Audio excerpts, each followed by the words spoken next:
அம்மா வீட்டில் ஆசாசே சாப்பிட்ட ஃபுட்டுங்க இன்றைக்கி எங்கள் வீட்டில் நான் செய்ய போகிறேன். இந்த குட்டி குஞ்சம் வயிற்றுக்குள்ளே இருக்கும் போதே ஆல்ரெடி நான் வாங்கி வச்சாச்சு இந்த கடவுளாம். ஆனால் ஒரு நாள் யூஸ் பண்ணதில்லை. இன்றைக்கி அவனேவும் ஓப்பன் பண்ணுற அளவுக்கு பெரிய ஆள் ஆகிட்டாரு. இப்போ தான் நான் ஃபஸ்ட் டைமேவும் இவருக்கே சுட்டு தரலான் இருக்கேன். நம்ம தாசன் நான் சொன்ன மாதிரிக்கு ₹1,00,00,000 கொடுத்தாலும் நான் செய்யாத வேலையில் இது ஒன்று இந்த தேங்காய் எடுக்கிறதாங்க.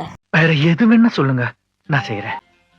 ஆனால் இது மட்டும் வேண்டாங்க. இந்த தேங்காய் எடுக்கிறதுக்கு தாங்க என் கையெல்லாம் நோகி போயிடும். ஆனால் தேங்காய் பால்லாம் எனக்கு ரொம்ப ரொம்ப பிடிக்கும். அதெல்லாம் ரொம்ப அசால்ட்டாகவே எடுத்துருவேன்.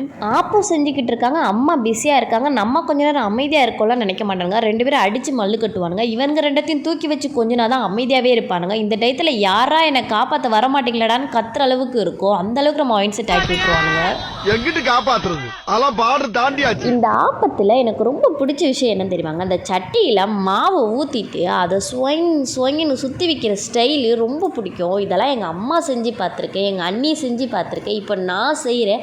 இதில் பியூட்டி என்னென்னா அந்த ஆப்பமும் பிய்யாமல் வந்துடுது. புது ஆப்பக்கல், அம்மா கொடுத்த மாவு, நான் செஞ்ச தேங்காய் பால், இது 3ஐயும் மிஸ் பண்ணி இன்றைக்கி டின்னருக்கு கொடுத்தேன். ரிசல்ட்டை பாருங்கள். தம்பி எப்படி இருக்குது?